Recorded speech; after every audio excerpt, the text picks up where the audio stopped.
This is 1480 KRAE Cheyenne. Also being heard on translator K266CC Cheyenne at 101.1 FM.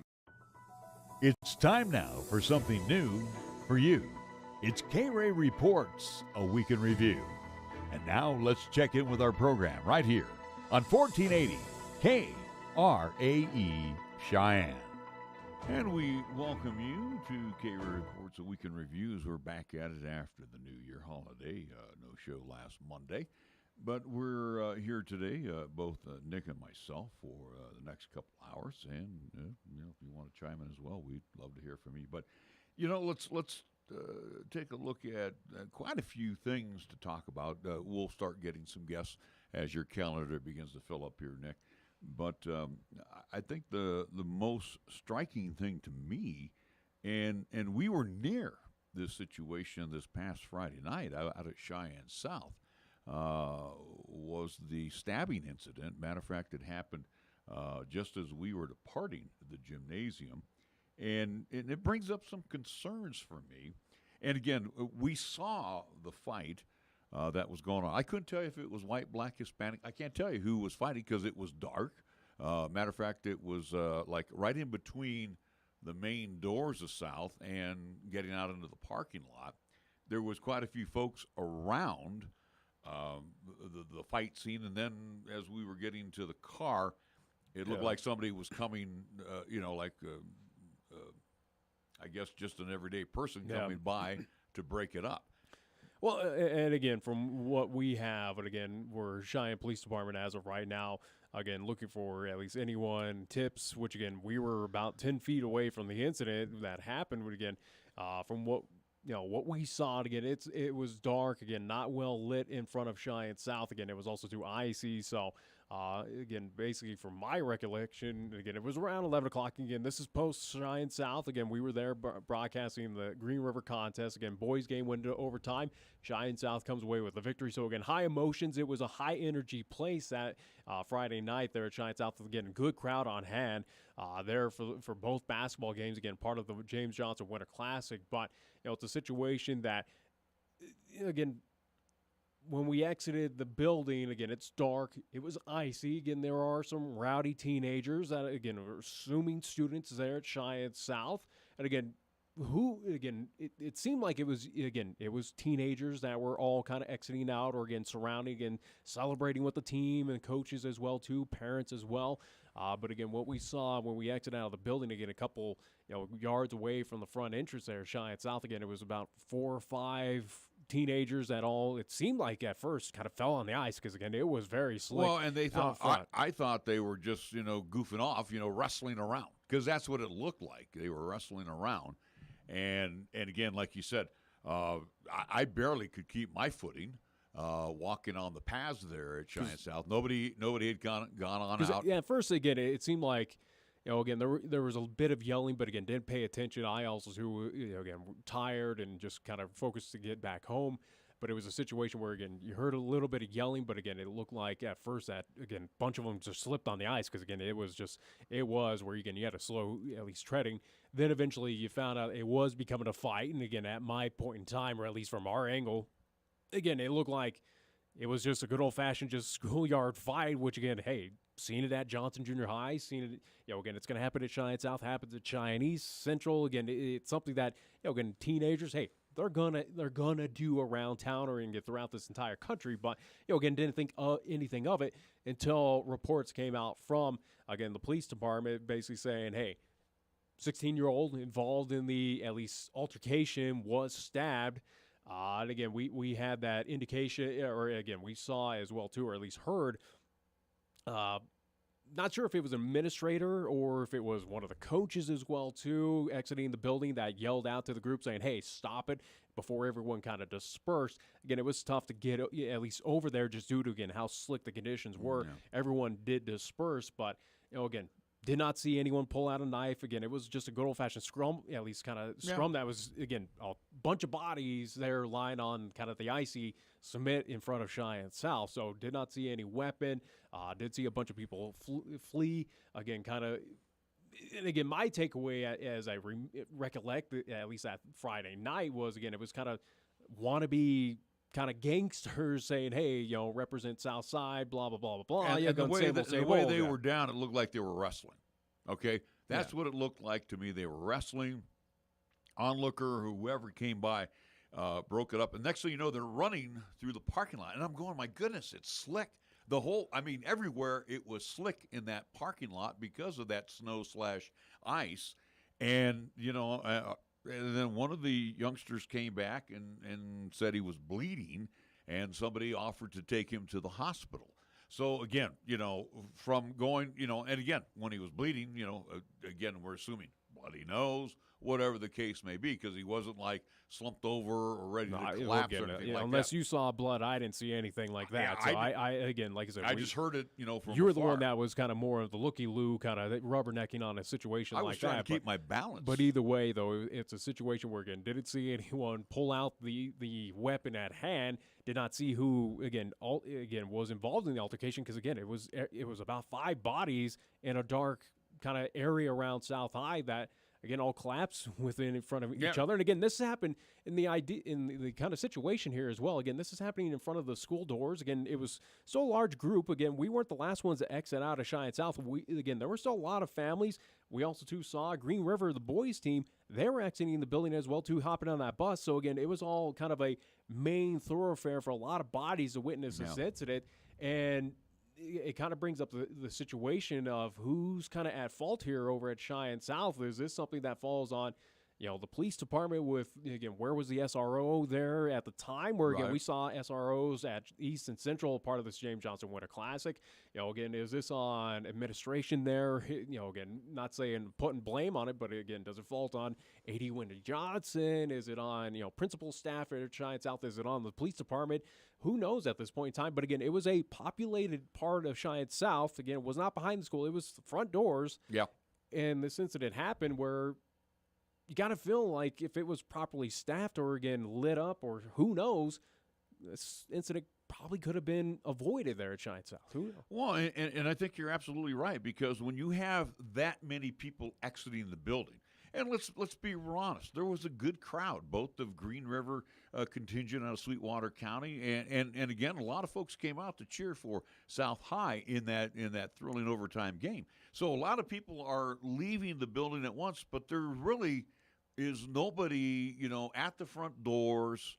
Or, and we've seen this before, Nick. Matter of fact, correct me if I'm wrong, when we were at the Greeley tournament, there was quite a few folks out at the front doors as we walked out, as far as administration was concerned, making sure and they were saying thank you and, have a safe drive home. But there was nobody out at the front doors.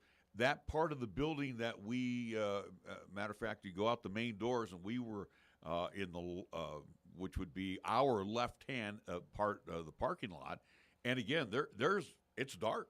Like I said, I couldn't tell you who the participants were in this particular fight. Yeah, I could not see the only lighting, again, who knows how that is kind of lit up there at Cheyenne South after hours, but the only lighting was from that front doors. But again, this incident happened about a good 20, 30 feet away from those front doors, where, again, it was kind of in that perfect right next to that kind of brick wall of darkness where, again, you couldn't really identify or see what was going on. But yeah, again, it was something where it was something that immediately hit my thought as we were exiting, and at least now post the fact of knowing that, again, stabbing didn't happen in that incident. But again, we saw it at East, we saw it at Central, again, where an SRO or at least a member of Cheyenne Police Department made their presence felt at Central and East, again, whether it was Thursday or Saturday when we were there for those various contests. But again, Friday, looking around South High Gymnasium, whether it was, again, a marked car in front or, again, even, just a police officer making his presence felt within the building or at least that gymnasium there at Cheyenne South, again, maybe we were just too focused on the game, which, again, does happen. But, again, we noticed that at East and Central, but not at South, that there was kind of that police presence there to kind of make sure that and there was like two this gyms happen. Operating at the time too. So again, they had their auxiliary gym going on. But again, at least at the end of the day, though, we were the only game remaining in that building. You know what? And I thought about this, and I don't know how off base, how off track I am, and that's fine that our Cheyenne Police Department is at our schools, in that They have to be. in that patrol mode. They have to But be. also in this day and too, age. out at South High, wouldn't you figure that a county presence also needs to be felt like the sheriff's department, a sheriff's deputy should be?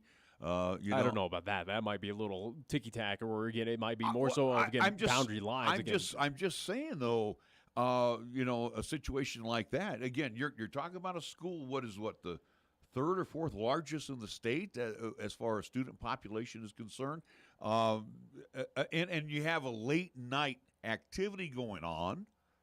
You would figure, especially weather conditions. I mean, there's all the intangibles involved, but the presence of law enforcement on both sides of the coin, I think, should be represented out there. That's just my opinion. I think if anything, again, CPD has got to step things up again now for future. But like I said, again, they're not saying there wasn't an SRO or at least some sort of representative of the police department there at Cheyenne South. But again, we did not see, again, that individual did not make its presence known as, again, we saw it East and Central.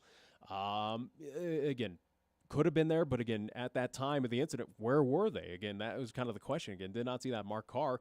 Again, who broke up that fight or broke up the incident was, again, it was a male voice, and again, not sure if it was representative Cheyenne South, if it was a parent, if it was an administrator, if it was the actual SRO. Again, did not see that individual because just due to it being dark. Again, just saw that someone yelled out and said, "Hey, break it up," and that was about it. Everyone else scattered, and that was kind of how at least things ended. And again, still did not see any police presence after the fact. But again, now as police department right now has turned it over kind of at least for that detective bureau to kind of investigate and figure out suspects or figure out what happened. What's going to be kind of the repercussion, or at least what's going to be the reactionary move by Cheyenne South and also to the police department, again, where we have more basketball contests that are going to be late evening games there at Cheyenne South happening throughout the season and further on, at least farther on. You got to assume that, again, these individuals were in that high school because, again, we saw them exit out the same door as we all did, that, again, they brought that knife in.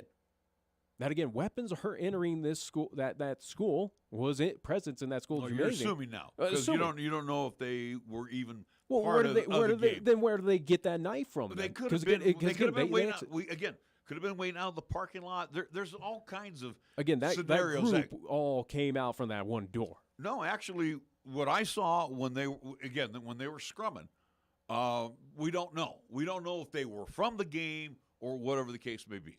But you're right. Either way, though, again, still weapon was on school property, and now do we see Cheyenne South in a reactionary way kind of step up security again, where it is finding another SRO? Are we monitoring? We're lighting up that area of the front end of Cheyenne South for late night events.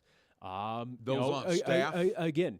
As what I would assume, and again, it seemed like that group came from within that building to exit out, and it all got in that skirmish. That, again, if that knife was on that person within that building, do we now need to look at metal detectors like some kind of inner city high schools do? Or, again, we see throughout this nation where, again, yes, crimes like this are starting to ramp up within our school districts. That is it something that Cheyenne South, maybe East and Central, all you'd of have our high to schools include all of them. You can't now kind of look into metal one. detectors to kind of prevent a situation like this happening. Because, like I said, again, this happened to a 16-year-old, and we're assuming a student of Cheyenne South. But what says it couldn't happen to an opposing player, an opposing fan, a parent, again, a player within Cheyenne South? Again, it runs the risk of a lot of people because, again, this was not an isolated event in an isolated area. This was, again, in a main thoroughfare of exiting of a big contest at Cheyenne South. Yeah. Well, and again, too, I go back to what I said when we were at Greeley West, and you had a lot of what I would say staff, volunteers that were making sure people walked out the doors. And, again, we saw nobody out at the front doors. We just walked out. There was nobody saying, "Hey, see you, thank you," that type of deal. It was basically everybody opening the door, walking on out. There was a lot of volunteers. There was a lot of staff for the tournament. But You know, They they were- left at their But there also leisure. too were some representatives still kind of monitoring the indoor situation as well too. Again, we did see Coach Epler, who was still kind of getting folks out of the door, Yeah, but getting them again, out of the building, So right. again, there were still Jim. those folks within, again, representing Cheyenne South, again, workers or coaches as well too. Again, we saw them kind of getting those individuals out, or at least everyone out, so they can clean and shut down Cheyenne South. But yeah, without a doubt, again, it's surprising, and now in a reactionary move by Cheyenne South, and same with the Cheyenne Police Department. Curious to see what's going to be the response after post this to make sure that, again, everyone is safe. Well, And does this, and you got to figure it's got to ripple to East and Central as well too. Now that again, you can't do one here because you got to try and prevent it at all three. And again, too, it's unfortunate in the day and time that we live in now that these type of situations develop, and again, we got to shut down those opportunities for those that want to buck the system. Yeah. So, as you say, not just punishing South, but and again, this is not a punishment. I think the safety and concern of all, whether it is student population or activities concerning everybody, that would include parents and those alike. But again, you look at, okay, let's not just throw South under the bridge here, but also too, East, Central with big student populations across the street at the Triads, Johnson, KRAE, as well as McCormick. And again, at least we're it's something that's going to have to be directed by superintendent. Either way, but Crespo. and again, we'll see what happens post the situation right now. And again, you got to assume administration at South, again, same with Superintendent Crespo as well too. Again, Chief Francisco, Police Department, they got to have something in place here because again, this is ridiculous. And again, if they don't address this or at least kind of step up in some way, again, I think the answer would be in a bad way. But it's a situation at Cheyenne South, and again, you mentioned Johnson Junior High, where again, even when I attended in the early 2000s at Johnson Junior High, again, they had incidents there. So again, it's an area of town, and again, nothing against the South Side, but again, it's kind of been known to have kind of those rough moments, those rough times, where again, those incidents, again, don't happen every single day, every single year, but it can happen, and it has happened in Cheyenne's history when again Johnson has been as a junior high there in the South Side, and again now we're seeing this with Cheyenne South. Cheyenne South has had other isolated incidents in its tenure as being a high school here within the city limits. Well, and again too, we can't just isolate Cheyenne, Wyoming as the haven. There are going to be problems not just at South High but all around the community. And again, we can't stick our heads in the sand. This is a situation that you wouldn't, and I bore witness to, not totally. I mean, if the detective came up and talked to us right now, here's what I saw. But there's not much we can add. Yeah, there's not much we can add to what other witnesses have said. But my point is, we are living in a world that is different than it was 10, 15, 20, 30 years ago. And a situation where, hey, the students of South High or Central, East, go on right down the list of all the other schools, are most important. We have to protect their safety, and we have to protect those that are within those walls of these individual buildings as well, too. Yeah. Don't roll your eyes at me on this. I'm just saying, everybody's safety has to be a concern. Yeah. Anyway, again, outside of that, though, we wanted to get to at least a situation, or at least, again, if you do have any information, again, Cheyenne Police Department is asking for folks to reach on out to Detective Pendleton, who's on the case right now. Again, area code 307-633-6666. That's how, at least, to get in contact with them. Also, too, again, they have mentioned that, again, the school resource officers there at Cheyenne South are also, too, helping with the investigation. So, again, they can be contacted as well, too. Safe2tellwyoming.org. Again, a website for folks to at least anonymously give any tips. Also to the hotline at 1-844-996-7233 if you have more information. And police department will try to have more updates on the situation. Again, we'll see the reactionary, but very quickly, as we got other stories to get into as well too. Very quickly, police department has been pretty active here in 2023 of what we've seen. Again, if you look on the Facebook side or Twitter, again, whatever they've been posting, again, we get those news releases as well too. police department's been pretty damn active here in 2023 with now recent stabbing over Cheyenne South, a couple shooting situations around town that you're kind of seeing. And again, I base this off of, again, comments, and I base it off of what you're seeing on the social media side. But folks are starting to, again, as we've heard it from other entities, and we've heard that concern. Again, whether it was folks trying to get on the city council saying, hey, police presence, or at least kind of Cheyenne Police Department, hey, it's got to really step things up. We've had that criticism of, again, Chief Francisco, and again, at least the police force within town that's saying, hey, crime is elevating, even though, again, they, according to the police department, their stats say, hey, it's actually trending downwards. But you kind of look at what's happening already to start out 2023. Folks are already kind of showing that concern of what is going on here in town. Is this going to be a continuous trend, or something to watch out and worry about here in 2023, that crime may have took a step back according to the stats of 2022, but here in 2023, things are already kind of popping off here. Well, and again, too, we're in, and I hate to beat a dead horse, but the social economic times that we're in right now, and what you're doing basically, people are reacting to not just Cheyenne, Wyoming, but to other places in the country, and events, situations are no different here than what goes on sometimes in Seattle, Portland, New York City. There are bad people that are running around, and we can't put everybody that is bad in jail right now. We got to catch them in the act. But the point is, we also got to step up and make sure that, hey, like what happened out at South, even though we can't add much, we could tell you what we saw.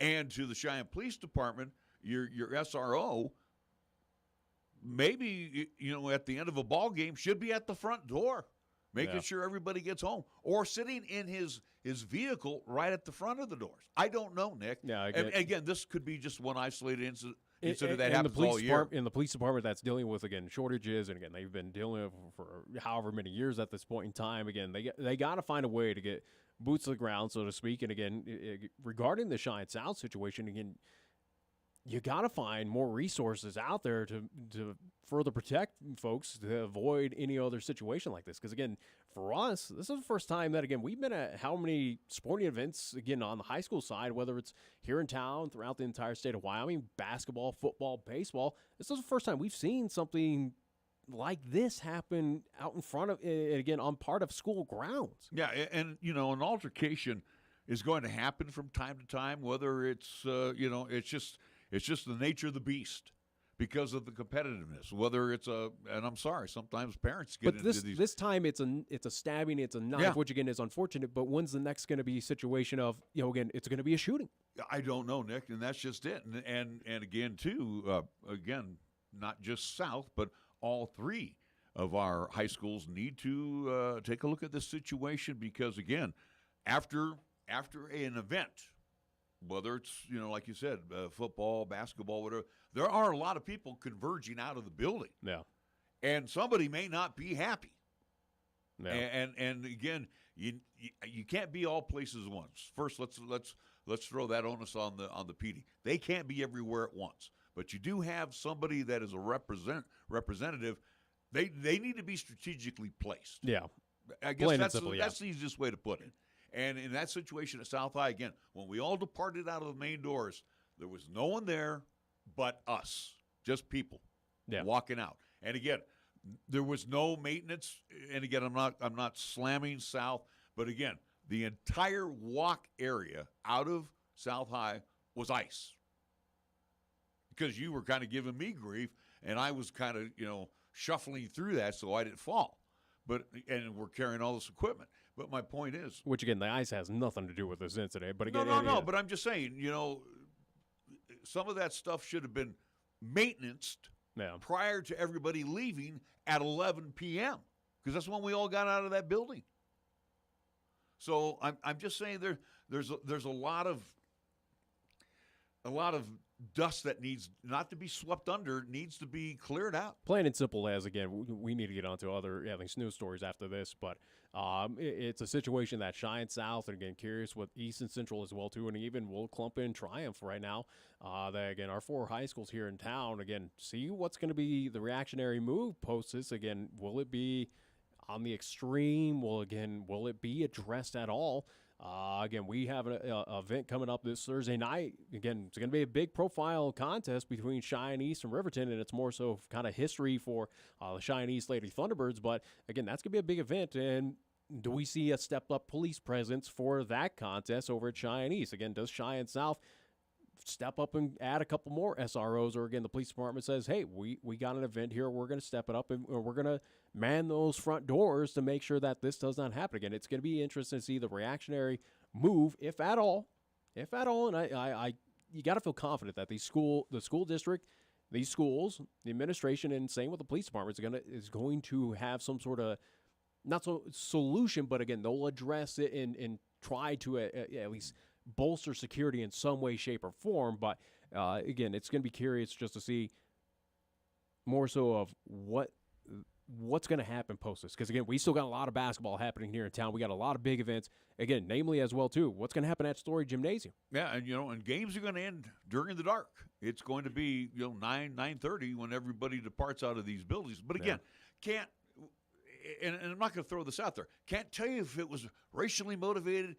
To me, just as I saw, there's a bunch of teenagers that looked like they were fighting. just wrestling or wrestling, fighting, I whatever I wouldn't say wrestling. Again, it was a good old-fashioned schoolyard fight. But again, when the weapon came out, again, that was kind of news to us after the fact. It's something that, again, it looked like it was a bunch of people that at first looked like they all fell down on that ice, and instead it was a good old-fashioned just schoolyard fight. And then, again, now learning that, again, fortunately someone suffered at least a couple stab wounds from whoever did this situation, and hopefully the suspect is found. Again, police department is asking for those who have additional tips. And again, like I said, it's going to be kind of tough to find this suspect. Hopefully someone has more information on this, because like I said, we were about 10 feet away from this, about 10, 15, 20 feet away from this incident. Again, it was hard to tell what was going on. I couldn't pick out any of those young people out of a police lineup because it was so dark. I mean, that was a part of the building. Again, that was about, like I said, halfway between the parking lot, which is well lit, and the front doors. And again, it was just totally dark, and you saw a convergence of people come around. And like I said, I thought they were just, screwing around wrestling, that kind of fun stuff to do. That's what usually you would see from kids. But again, now we live in a day and age where, hey, now everything's could be serious.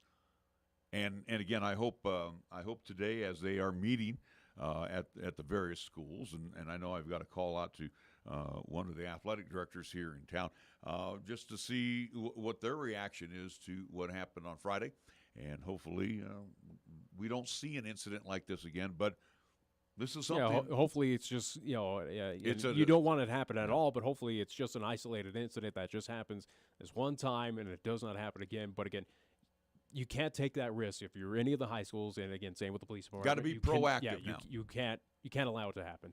So again, don't be reactive. I know it happened, but now just don't. Well, you got to be reactive, but again, it's a mixture of both. But I mean, all the other schools now need to be a little more proactive, just in case. Some other knucklehead gets loose on the grounds. All right, we are going to take a timeout. You are listening to KRAE Reports that we can review. We're back after this. Hi, it's Lee at Absolute Flooring. It's time to put 2022 behind us and get 2023 off to a great start. The best way to do that is with new flooring from Absolute Flooring.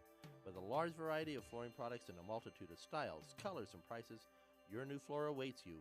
And with the best in installers, get your new year started off right with a stop at Absolute Flooring in the Cheyenne Plaza and at AbsoluteFlooringWIO.com. Remember, it's always your home, your floor, your store. Absolutely.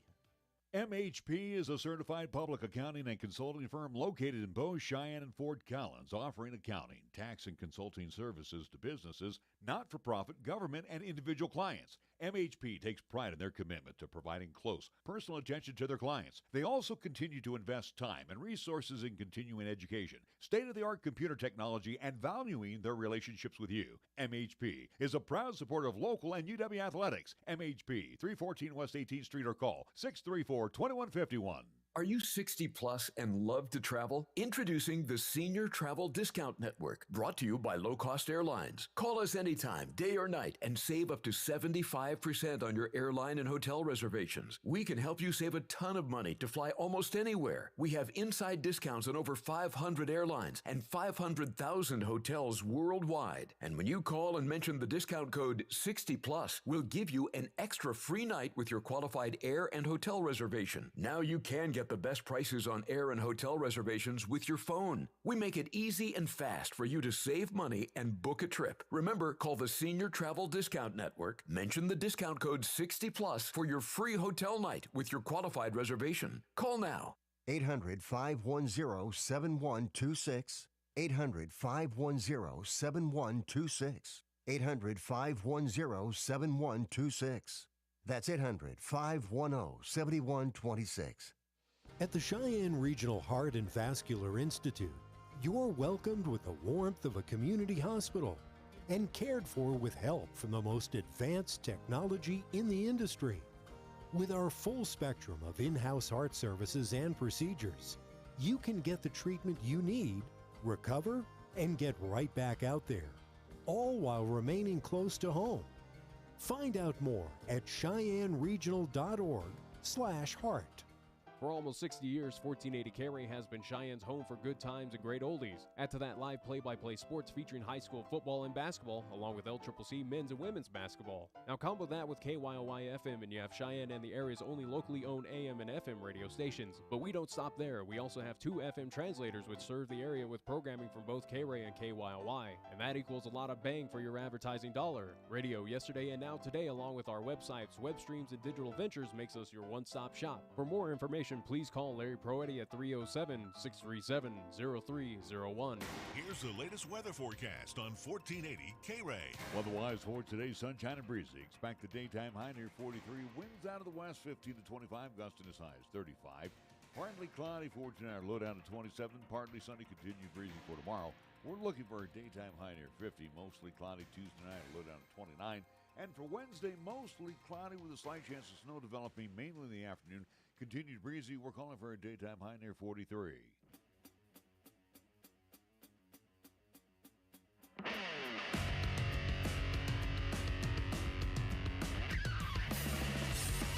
Well, it's that time again as the Wyoming legislature will convene. And now that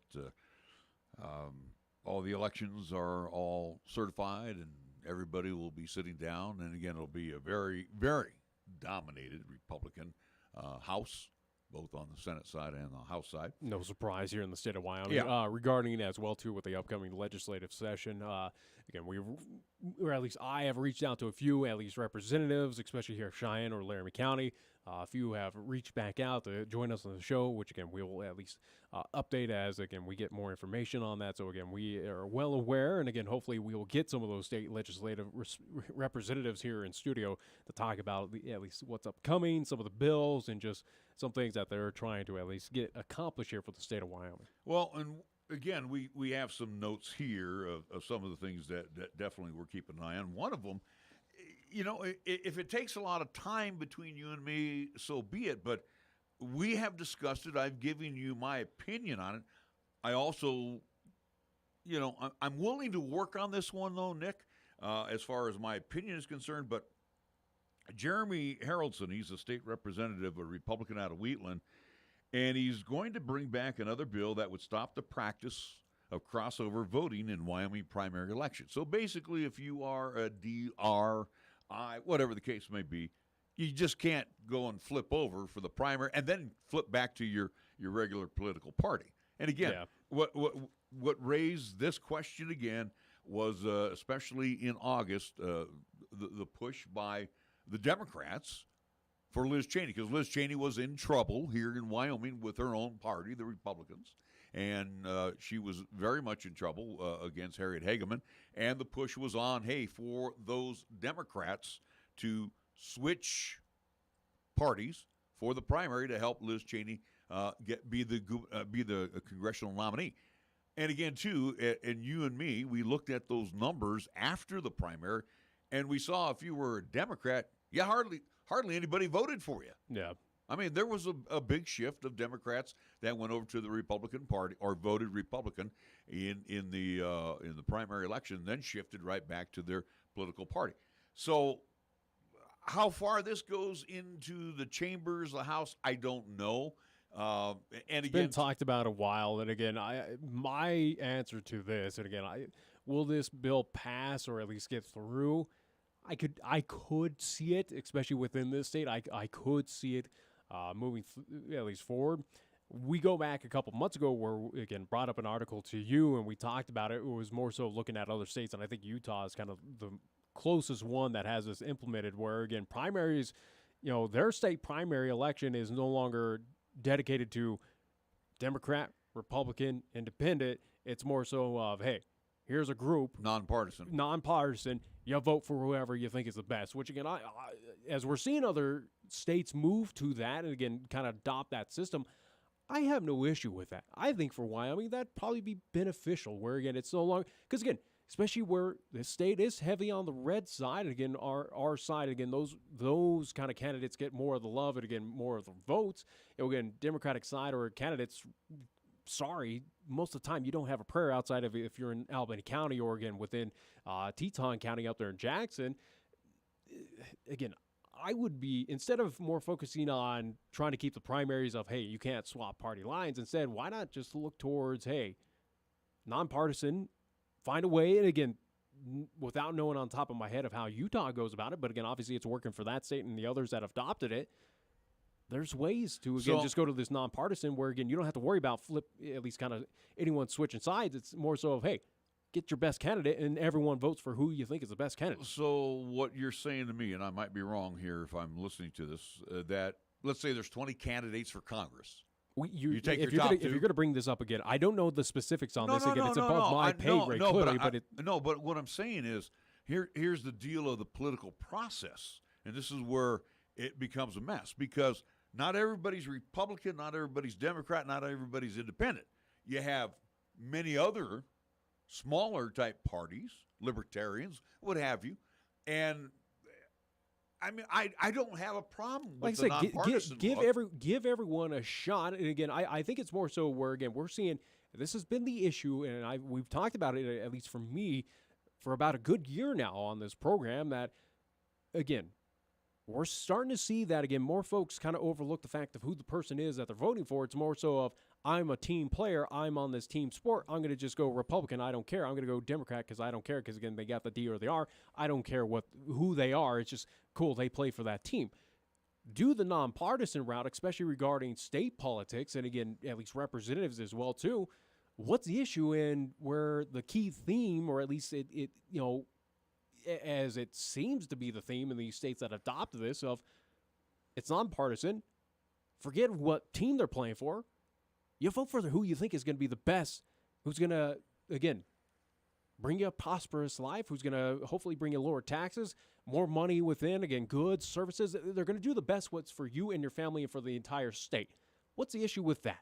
That's how I foresee it. That's why I feel, and again, it was talked about here within the state, kind of died down. We'll see if it gets brought back up in this legislative session. But what is wrong with, instead of focusing on team politic playing, go nonpartisan and get whoever you think is the best for you, to represent you, to represent the city of Cheyenne, to represent whatever county that you are within the state's borders. I have no issue with that. Well, it's going to be a dramatic change to what is already on the book, so to speak. And again, too, I don't think, again, if it gets adopted, for instance, again, if it's adopted here this legislative session, I don't anticipate that 2024 voting is going to all of a sudden flip into that. That's going to probably take some time, and they're going to have to go through the details without a doubt. Right. But, again, I think it can happen. You're seeing other states, like I said, adopt this. The most recent, or at least kind of closest to us, is Utah. Utah has or at least so to speak, outside of Salt Lake City. But again, Utah seems to be still alive and running with it as a state right now here in the U.S. I see it as more beneficial to get away from the team politicking that we're seeing, which again I think is hurting this entire country at this point in time. That again, instead it forces you, and I think that's kind of the issue. It forces the voter to now do research, some sort of research, and go, okay, I can't go D or R or I or Green Party, Communist Party, blah, blah, blah. No, instead, I got to find out who they are, figure out what their values and their background is, and go, you got to make that educated decision now. And again, I don't have a problem with your process there, but again, there are a lot of I's to be dotted and a lot of T's to be crossed because, again, too, like well, that's why those folks are elected in that position. I understand that, no, but again, what we're doing to the political process, and again, not just DR, okay, and that's usually your two major parties, and they nominate a candidate to run for a particular office. However, I would think the smaller parties that disagree with D's or R's are going to be the ones that are most affected by this. And that's what and again, they're a minority. They're a minority of voters, but again, you're like I said, I don't think you're understanding the concept. Where again, no, I understand there's got to be a way where again you can't put what political affiliation they are. It's more so of keep it nonpartisan, and again, keep it where you got a name and possibly where they're from. And that's about it. And again, you got to do your own research to figure out their values, or again, figure out what they're going to do when they are going to take that office. And I understand. I think if anything, that helps. Again, if we keep it the nonpartisan, I think it helps kind of those third parties, especially libertarian or kind of on the independent side, where we kind of been bastardized and everyone thinks it's either you got to vote left or right. No, you have another option. This is kind of that beautiful opportunity for that third party option to kind of step up and go, here I am, here's my values, and surprise, yes, I am a libertarian. Well, now here's the deal. Okay, so and again, I'm not chastising you. I'm throwing this out here. On a primary, are we just talking primaries? Are we talking when we get to a general election? Because in a general election, it means a lot, especially as we get to those representatives, in Washington, D.C., what side of the aisle they're on. And unfortunately, in Congress, for example, it's DNR. And maybe a very, very small smattering of ayes. So, I mean, I say the hell with it. Again, change the formula for to the whole U.S. to the whole U.S. to kind of just – because like I said, I think that's kind of the biggest – issue right now that I see with American politics in this time. And again, it's not going on here in the 2020s or again the 2000s. It's been going on for a couple decades at this point in time where again, you're starting to see more and more of it's team politics where again, hey, and even look at the situation right now that was going on with trying to figure out the Speaker of the House where again, we got to choose a side. Oh, well, I got to go with him because he's on my team or something like that instead of I'm going with this guy because he seems to be the better option. It's something that I see it as an issue right now with American politics and again, the voting system as it is that, again, you're seeing more and more folks go, I'll check all the R's, don't care what the D's values are, I already know that they're not mine. When if you probably take the time, sit down and educate yourself, oh, okay, there's probably things you probably agree on that side. There might be things you disagree with the team that you're playing for right now. Like I said, I think the nonpartisan, where again it's remove the labels and go after again. I think the beautiful outcome of this, or at least potentially, if all good could possibly happen, is you get the nonpartisan and you get folks that go out there and vote for who they think is the best candidate for them. That we get away from the team politic identity, and it's that we find who's gonna do best for all of us. So what you're basically saying, do away with all political parties across the nation. I mean, that. Why not? What does it do?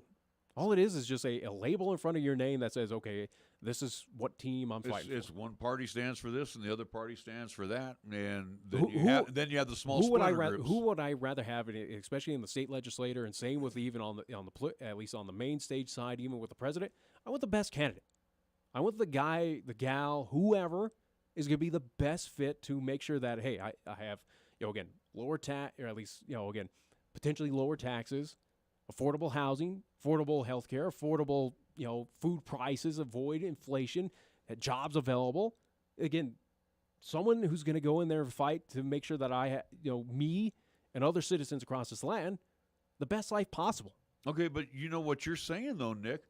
These folks that campaign on political party side are telling you what they're going to do. They're going to put most of the time we see I understand the that, but most of them say, I'm going to put money in your pocket. I'm going to lower gasoline prices. And you're like, okay, great. And you're not even affiliated really with the two major parties. But again, I mean, that's what the two major party candidates say. Hey, I'm better than him, or I'm better than her. Yeah.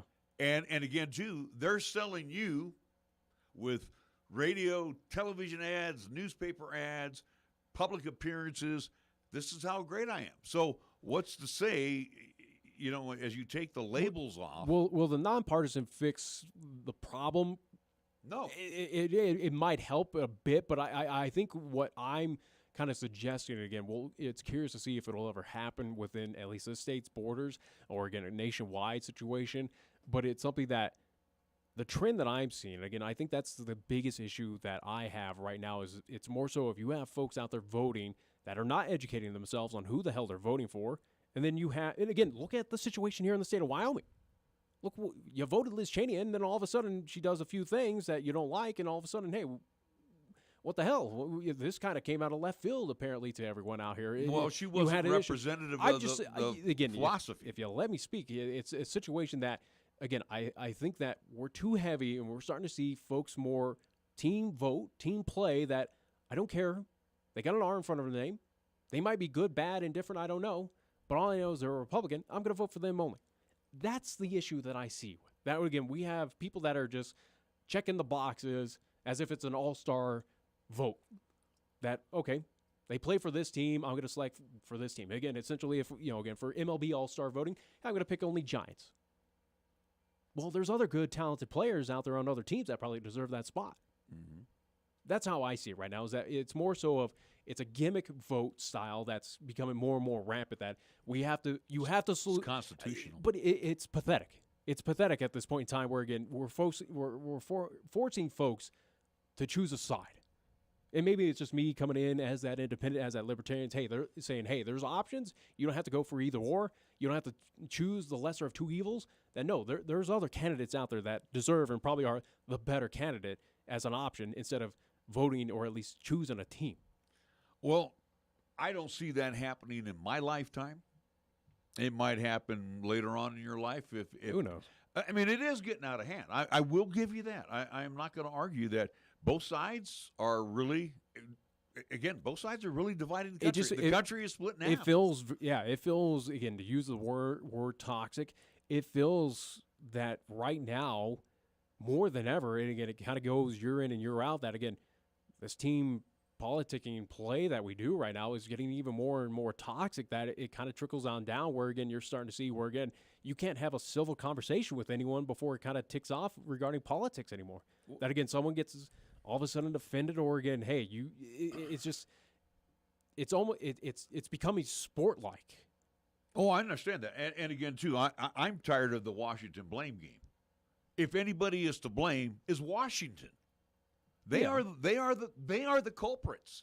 So I think instead of cutting the District of Columbia out and setting them off to sea, I mean, we can't do that. But they are the folks, and it doesn't matter whether they are D or R's. And I'm tired of people, raging against Trump and against Biden. I mean, neither one should be at that pulpit right now. But my point is, though, the thing is, Washington, D.C., 535 members of both Congress, House, and Senate, your vice president, your president have divided over 330 million people. If you want to see, again, how much American politics is a joke, especially on that nationwide side, look at what happened this past couple of days trying to figure out Speaker of the House. where again we're trying to broker deals. Yeah. We got Representative Gates going out there saying Donald J. Trump every single time And as an Boebert out option. of Colorado. Yeah, again, you want to see how much American politics at this point in time is a joke, and how, in my view as an American citizen right now, how much they're kind of worthless at this point in time. Well, Look at this past few days of trying to figure out Speaker of the House. Imagine this, Nick, if you were one, and I could see you being that person. You are an R congressman, and you're sick and tired of it. You might switch your vote over to the D. And all that representative needed out of New York was 6 votes. Yeah. He would have got the 6 votes. He would have been the Speaker of the House. And we would be sitting here going, hey, what the heck's going on? So, the Republicans, touting the fact that they've taken control of the House, they've got some splinters within their own party. And, again, brokering some deals. It also, too, showed, again, those who were firmly strong on, as you mentioned, again, voting on the other side, how lack of a backbone they have, where, again, you don't sit with your ideals. Again, you got to have deals brokered, or, again, you got to have your palm grease in some way to go and play that team game. Well, how about the D's, though? They were dug in. They without a doubt. They didn't change anything as well. And again, the politics is not about us. Yeah. And I think that's the issue as well, too. And, again, we've brought it up with, again, when we had in our few representatives, whether it was Bouchard, whether it was Harriet Hageman in studio with us, again, those who are going and fight for that political office, again, I brought up every single time, what is wrong for having ideals on the other side of the line? I don't think, again, show me one entity, and there probably is, but I don't think the percentage is as high as probably folks think. But, again, show me someone that is purely on a conservative values basis, that does not take from the other side. And same with the Democrat, who, again, thinks they're fully liberal or fully left, who does not take on a right side. Look at how many on that left side that, again, like those tax havens, like lower taxes, like having, again, government not meddling with them. Well, and you're also... And I'm just saying, again, show me that purist of the left or the right. I don't think that really happens. Again, there are, again, everyday folks that choose ideologies from both sides of the aisle, whether it is financial, whether it is, again, more on the social issues. Again, there's not, again, you and me, I don't think are, again, one side this or that on every single topic. But like you said, over the last 20 years, and probably go back even further into the 1990s, there is no more middle ground. And if you are a candidate who wants to work this aisle and work that aisle, and come up with a valid solution, that candidate does not exist anymore. That candidate's become extinct. Yeah. You're either here with the planks of the party, and it's either their way or the highway. Yeah. And that's the unfortunate part. And again, and what your job is on the other side of the aisle is to not destroy, but is to show the people that, hey, here's what they're doing wrong. We need to get rid of them. Yeah. So, but again, there isn't, and I shouldn't say there isn't.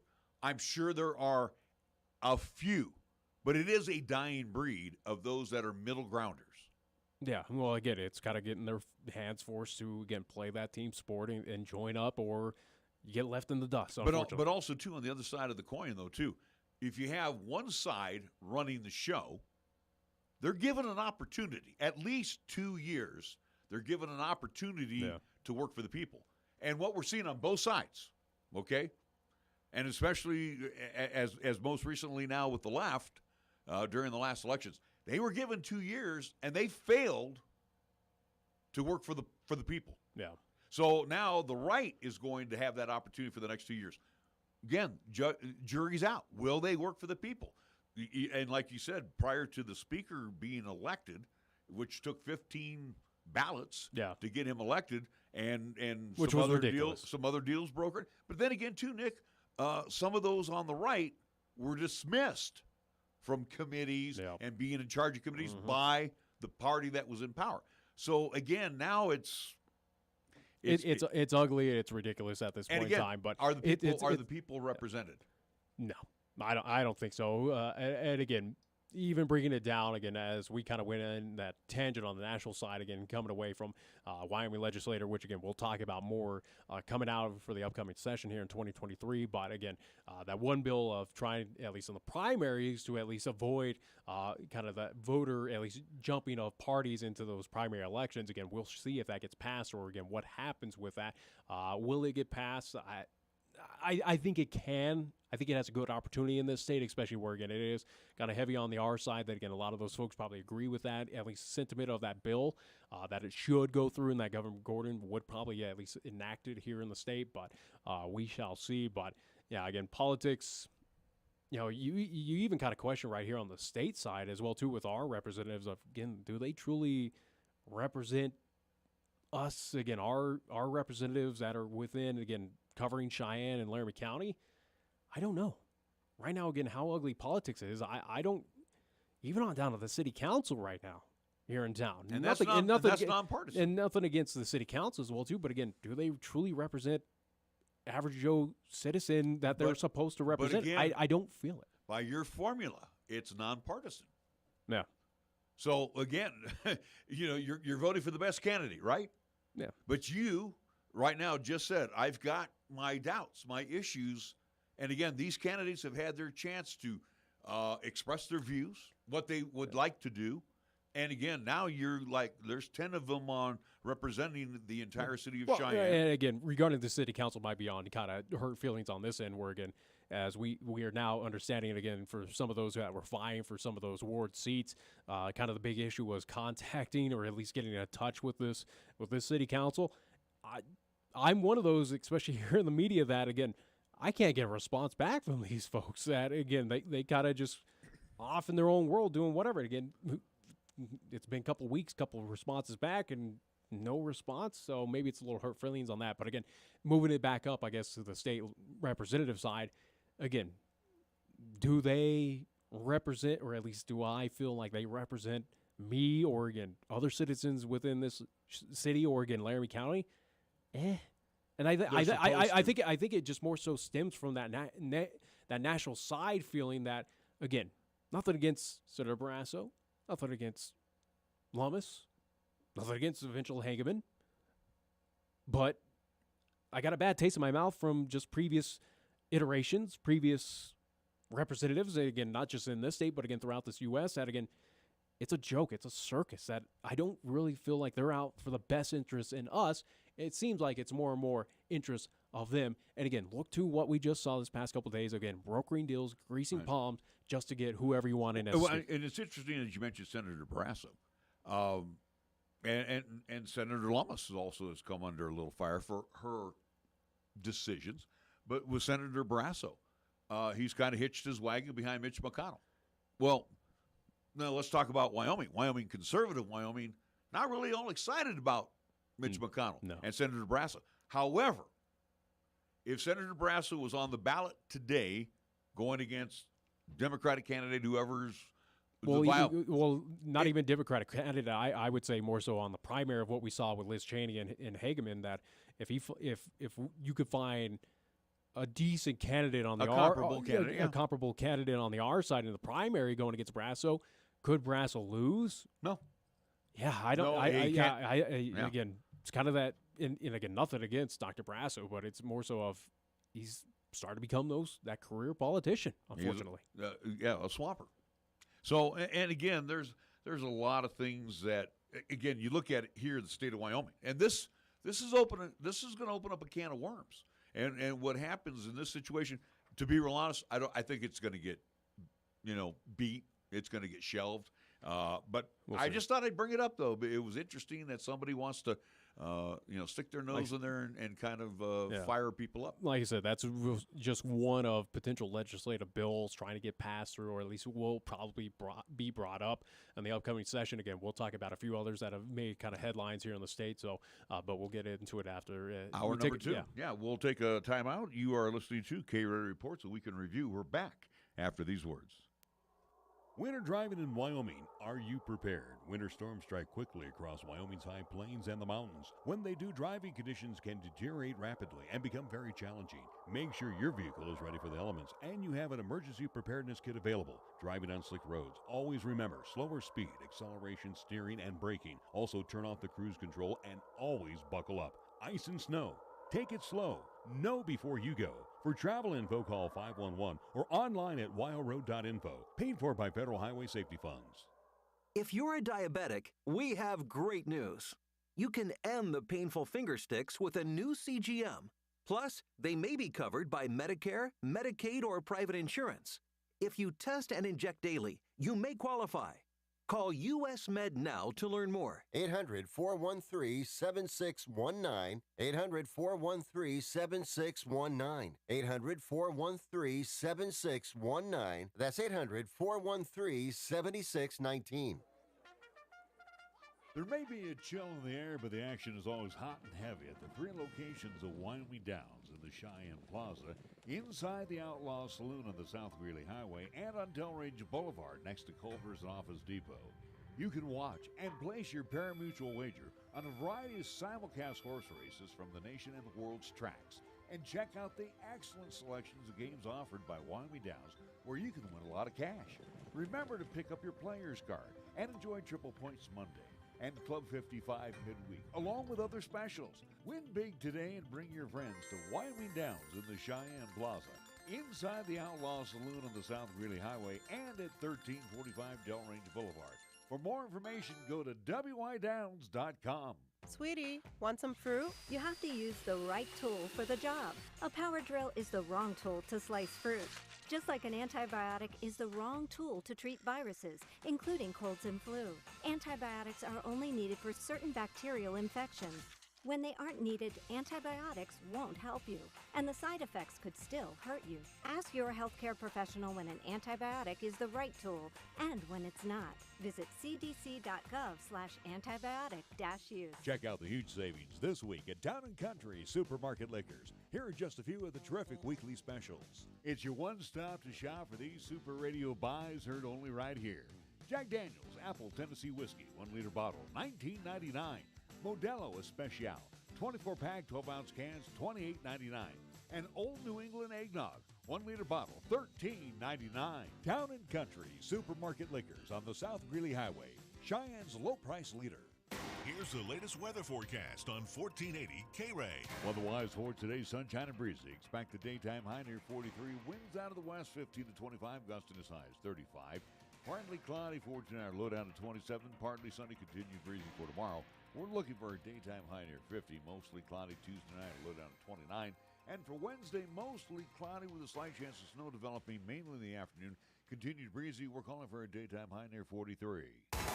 This is 1480 KRAE Cheyenne. It's time now for something new for you.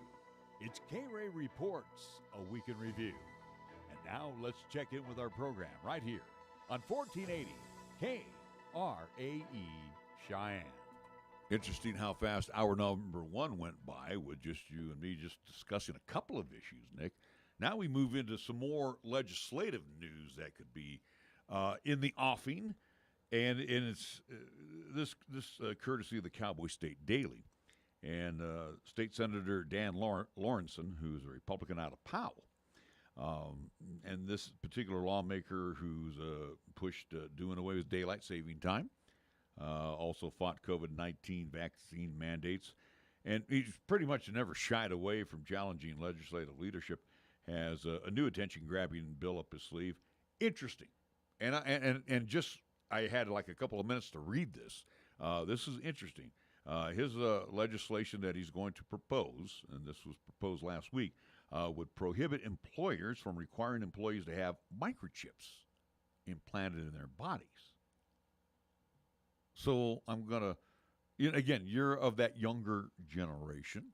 I don't want to call you the X-Gen, but my point is, though, what the heck is this? Microchips in our body? What's going on here? Again, we're seeing that conversation. It's more so of microchipping for kind of medical purposes, again, data information, again, as we're trying to move into that new technological site. Again, you're starting to see a few states. I do believe Wisconsin was listed with, at least within this article from the Cowboy State Daily, that, again, adopted it.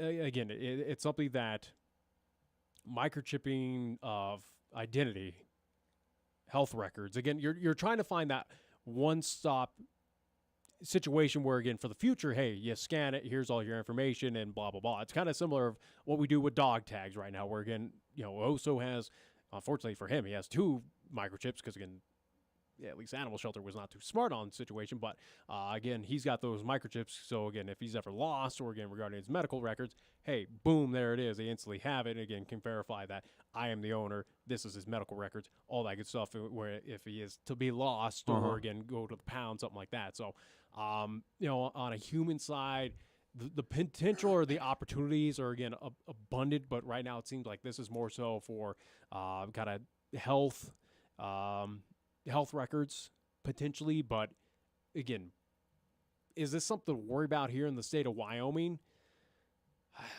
I don't think, again, Governor Gordon, I don't think would overstep or, again, force state employees or anything like that to at least get microchipped. I don't think that's going to be an issue. This is kind of more so preventative for the future, but I see both sides. I'm one of those that says, no need the microchip. Right. I don't think it's necessary to, at least as much as I'll adopt technology, but I don't think this is something smart. And it's interesting, too, because I'm thinking of the movies. I'm thinking of Arnold Schwarzenegger in Running Man. I'm thinking of Sly Stallone in Demolition Man. I'm thinking about, because they had chips implanted in them for the future. These were futuristic events. I'm thinking the future is now. I think this is something that may not be shied away from, Nick. Again, Big Brother has had its hand on our shoulder for how many years? And now they want control of everything of us. They've always made us look over our shoulder like, are we doing the right thing? Now they want to basically control us. And that doesn't just come from Wyoming. This comes from at top. Again, I get where you're coming from. That kind of seems more on that conspiracy theorist situation where, again, more of these microchips are more so of, again, ease for human life of, again, for instance, of, again, with these RFD scanners for, again, convenience stores where, again, you see where you can just scan your card now instead of entering in, or, again, with my phone, I can just bring up whatever wallet and just do it via my phone, because just do that scan. Microchips are kind of at least trying to adopt that as well, too, where, again, it's not only just your information, records, all that good stuff. It's credit cards, ID, and especially, again, at least monies where, again, hey, if you don't have your wallet on you, if you don't have your phone, hey, here's your chip. Go up and your scan your, at least just due to, again, what's on that microchip within your body, your finger, whatever it may be. The microchips are more so, which, again, right now are voluntary for folks. At least it doesn't seem like employers around the U.S. are forcing it upon, similar to like mask mandates or vaccine mandates, but it's more so of this is kind of voluntary of, experiment of kind of ease of access for, again, kind of future use of, again, as we try to adopt innovative technology. Like I said, I don't foresee it as controlling of people. I can understand the conspiracy or the thought behind it, but it's more so of, here's how we make life simple for you. And it's interesting, too, because, again, we are given certain rights guaranteed by the Constitution. And well, nothing right now in the Constitution or, again, what has been amended or anything on a U.S. bill has been passed that, again, we're required to get microchips. No, I understand that, Nick, but I'm just saying. And nor do I think in the future will it ever be. Well, and again, our forefathers did not, they could not predict 250 years down the road.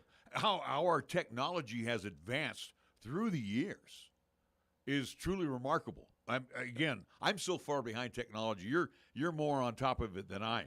But this situation here, I'm not playing conspiracy theorist. I'm protected by the U.S. Constitution. And why, again, I think in Wisconsin, correct me if I'm wrong, 2017, there was a company that voluntarily did it. But the thing is, why do you want something like that in your body? Well, and again, that's up to individuals' choices. It's the same with the vaccine. It's the same with, again, mask, at least wearing a mask on a plane at this point in time. Again, it's individual choice in those situations. The bill here kind of, at least what legislators are trying to pass here in the state of Wyoming is more so to prevent what we saw with the vaccine mandates. And I think that's kind of the reactionary situation where, again, we saw employers across the nation, not so much here in the state of Wyoming, but there were a few that at least required employees to be vaccinated if they wanted to work at their place of office. This is kind of a reactionary bill to that, saying, hey, employers, regarding microchips now, as that does become at least a future and now a reality for humans, this is kind of more of saying, employers, you got away with the vaccine mandates or at least requirement for your employees.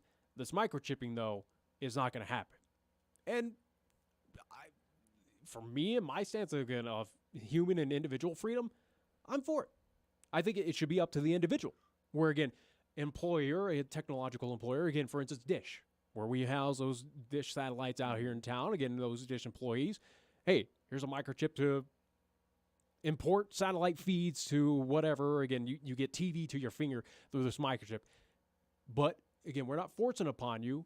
You have you can volunteer if you want for this. I think that the bill, which who knows will pass, if it will fail, what's going to happen of it. But again, the core of it, I understand of saying, hey, employers, you don't have that control over your employees to tell them what to do, especially regarding something that's going to, alter them in ways, which again is implanted a microchip within their body.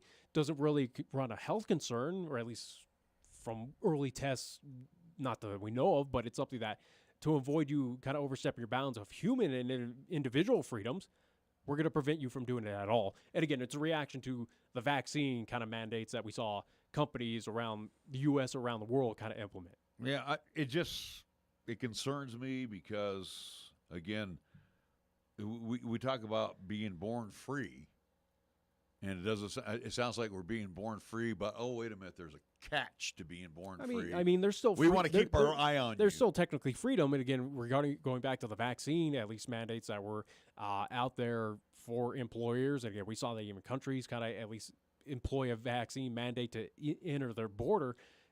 You have that individual freedom as an American to go, hey, it's not the best, at least, kind of solution to the problem, but it is something of, well, okay, if you're not going to abide to the vaccine mandate that employer implemented, there's jobs out there. There's other entities that, again, are willing to hire, especially as we're still dealing with a shortage crisis of, again, employees around this nation. There's jobs available, jobs hiring, out there. Again, that is your freedom. Yes. And I understand our employers, again, our company, were they overstepping their bounds of enforcing vaccine mandates on people? In my opinion, yes, without a doubt. But you still have that freedom. You still have that option to go, well, current employer, if you're implementing this or the microchip or whatever it may be, I don't agree with it, I'm done. Well, and again, too, Nick, if this becomes, and again, I'm just using the one situation, that this is required for all. Which I don't think I don't think that is going to be. I don't know, but the way technology is going, and the thing is, what concerns me about all of this is that when you and I are done with our business and we go home and you go to your NASA headquarters upstairs and I watch my favorite TV show downstairs, our life is private. And I don't want anybody, that I've got this glowing chip. You say that as someone who has a Facebook, and again, no, I know that, but I'm just saying I got a glowing chip in my hand here, and somebody can just, open up everything about me. You realize that, again, that happens right now without microchips. I understand that. As I alluded to, again, you got a Facebook that, again, can be easily, again, that information can be stolen. Again, we see data breaches with credit cards. We see that data breaches with people implementing viruses on your computer, without a doubt. Again, this is not a microchip issue. This is something that has been going on even from, again, the birth of the internet that, again, identities can be stolen. Again, the old-fashioned way of, hey, got your wallet, I got your ID, sucks to be you.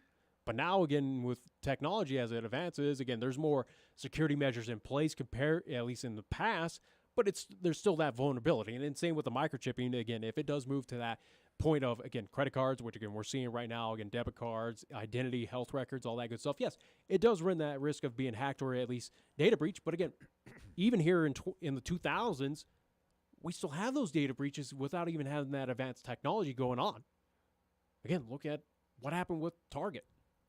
No, Facebook. yeah, I mean, it's again, just a lot of these all- companies yeah. that have been in existence for quite some time have run into these data breaches, and again, millions of people have had their data stolen.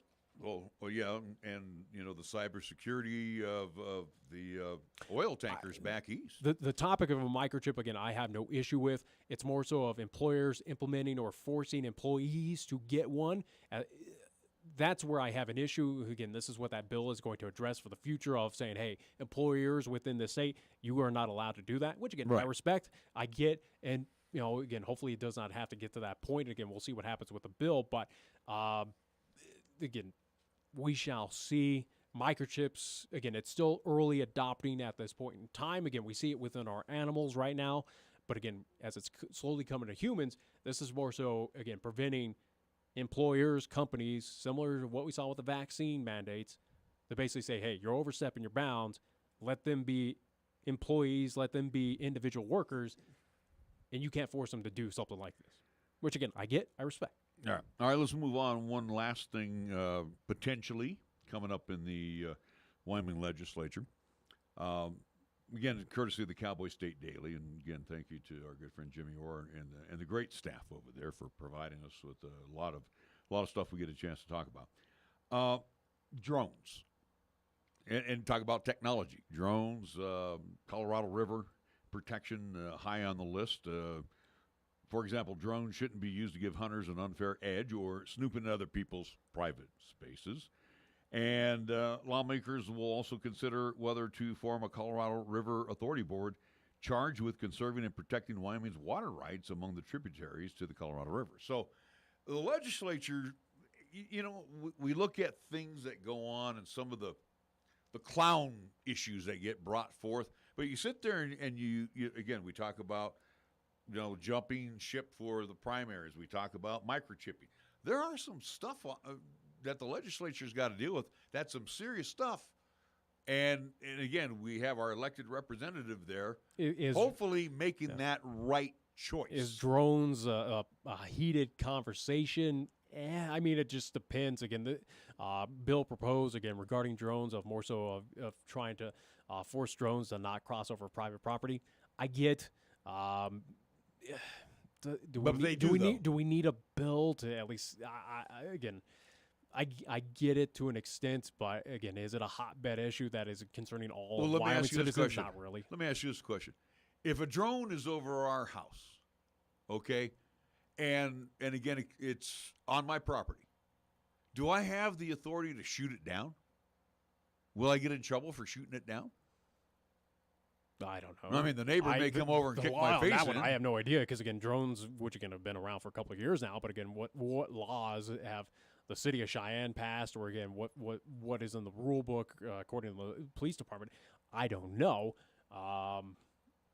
Again, what a drone. Again, I can understand where drones crossing into private property, or these kind of at least specific private properties here in this state could do of trying to steal or again kind of at least scout certain things. I get, but is it an issue concerning most? It's not a hotbed really. issue. Yeah, no. not really. But I'm just saying. But we'll see what happens. I mean, happens.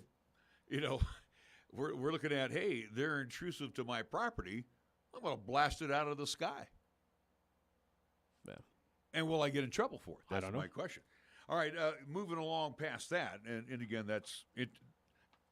Interesting to keep note of. But yeah, one thing that's tempted by, again, of most, or at least here, let me restart the situation. Again, the Wyoming legislature, again, that's one bill that they're looking at, or at least will address a part of this legislative session on top of the microchipping situation, on top of, again, the voter, at least crossing lines bill that they're trying to get passed.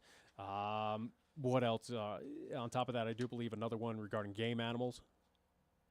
Yeah, we got you. And also, too, looking at this here, it says a similar bill, SF-33, would clarify that drones would qualify as aircraft under Wyoming hunting regulations. So, that's unfair. I mean, to be real honest, you go out for the sport of hunting, whether you bag that deer or elk, whatever the case may be. But again, well, it's something that it's stressing out animals, or again, it's just unfair. And yeah, again, it takes away from the game of the sport of a hunt, where again, technology. Yes, it's beautiful and it gives us the ease of access. It gives us all sorts of scouting reports and blah blah blah. But yeah. Again, it's another interesting technology bill. That's just expanding. It's another interesting bill that, again, probably will get passed. But, again, is it a hotbed issue here in the state of Wyoming? No. Maybe. I don't know. But it doesn't really feel like interesting on some of these things that get brought up. And it does make you go, what's going on here? So let's see what else is happening. The big one, the water. Yeah. And here's the deal on the water. And it's truly remarkable. We call this sometimes here arid. It's dependent. I have a feeling it's going to be a wet winter to go along with a wet spring, just because we're out of La Nina, we're back into El Nino, and again, Mother Nature's the final decision maker how much water we're going to get. But our water that we have here in Wyoming, which goes off into various tributaries, but also too flows into the Colorado River. Now the Colorado River has been stressed. Yeah, the Colorado River is right now, it's in crisis mode, which, again, is traveling on all the way down to the Mexico border. Mm-hmm. It's something that, again, low water levels, again, a lot of those, at least cities along that way, including like Las Vegas, depend upon this and are stressing it out, where other communities, again, where it affects here in the state of Wyoming, especially on the west-hand side, again, Green River, Rock Springs, kind of out there where, again, it travels through. They depend upon that river as well, too, where, again, instead of or at least moving all that water, or at least kind of concerning towards other states, hey, we need some of that water as well, too, if we do run into a drought here in the state of Wyoming, especially on that western slope side. I think this is a key thing to keep an eye out regarding water within the state border, which, again, a lot of citizens rely upon. Farmers, ranchers, absolutely, businesses, again, to make sure that, hey, they are fully supplied. Again, make sure that, again, drought, if it does happen, hey, we have these in reserve so we don't hit a crisis like other areas along down this riverbed or are being affected by right now. And the question, I beg this question right now, we have to have water conserved for a rainy day, okay? And again, even in our part of the world, we need to, keep an eye on our own water situation. Well, then flow the after effects down the Colorado River. But again, you look at places, and I'm glad you mentioned Las Vegas. They just keep growing. They're expanding. And I don't know who these engineers are, and I don't know who these developers are.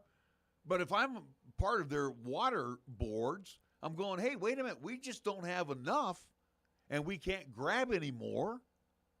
Why are these places allowed to continue to expand? That's my question. There's got to be somewhere a cap where I don't know if you can do that, well, especially for like Vegas, where, again, that metropolitan area but is you're gonna growing. you're gonna have to draw some boundaries. Hey, we're tapped out. We can't give you any more. Yeah, they got to. Yeah, it's something that Vegas, and again, those down the river, so to speak, from at least on the Colorado River, that, again, they got to figure stuff out of how do they gather resources and don't take away from others, without a doubt. And again, that's what this upcoming legislative session, or at least a bill attempted, House Bill number 60, is going to address. This of we got to protect tributaries, and again, our own water, because again, what you're doing downriver is not our problem. We need to look after our own, because, again, this water, as equal to you, is equal to us. So why should you get more than what we deserve here in the state of Wyoming? And it makes sense. Again, you talk about, again, other water crises, or at least having that kind of backup plan. Again, look what happened evolving here in the city of Cheyenne. Look to our reservoirs just out of town, where, again, they dealt with the bacteria situation, where, again, there was growth of the fungus, or at least that bacteria that kind of concerned the drinking water here in Cheyenne. It was addressed, but it was a concern that, again, Board of Public Utilities, and same with the city of Cheyenne, had to keep an eye on, because, again, that's vital water to us here in Laramie County, and especially here in the city of Cheyenne. And then also, too, you look at situations during seasons, and I use Arizona and I use Las Vegas as an example. During monsoon seasons, what are you doing with all that excess water? Where's that water being stored? How is it being saved? Again, too, we are asked here in Wyoming, we are asked, again, in Colorado, to be more cautious of our water. It is a very, very precious entity.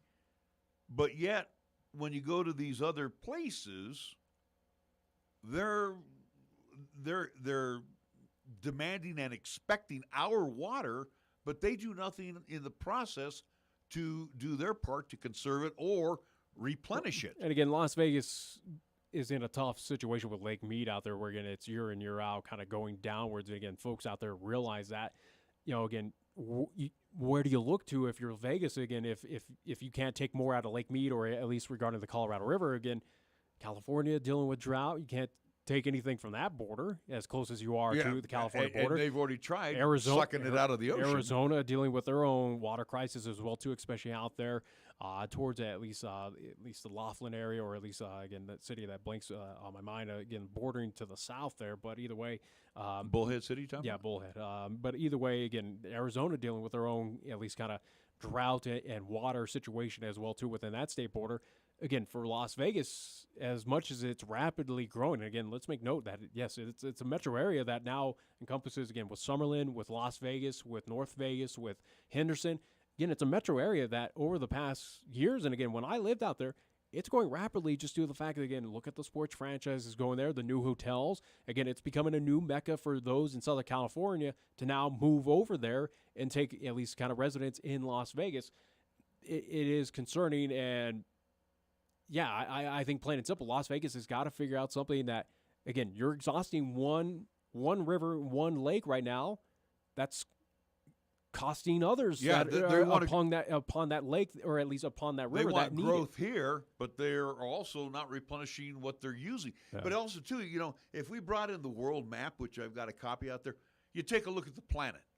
The planet is basically more water than land. Well, duh, yeah. And the thing is, Mother Nature does her part to, we may not get the water here, but it's going to rain in the Southland. It's a heck of a lot different than Vegas, where, again, I could count you on it, at least probably on two hands, of how many times I experienced rain, out there in Las Vegas. Again, snow, it happens up there in Mount Charleston, but again, that pretty much just gets absorbed immediately by the dry beds up there. Again, that desert bed. That you also have the Sierra Nevadas, though.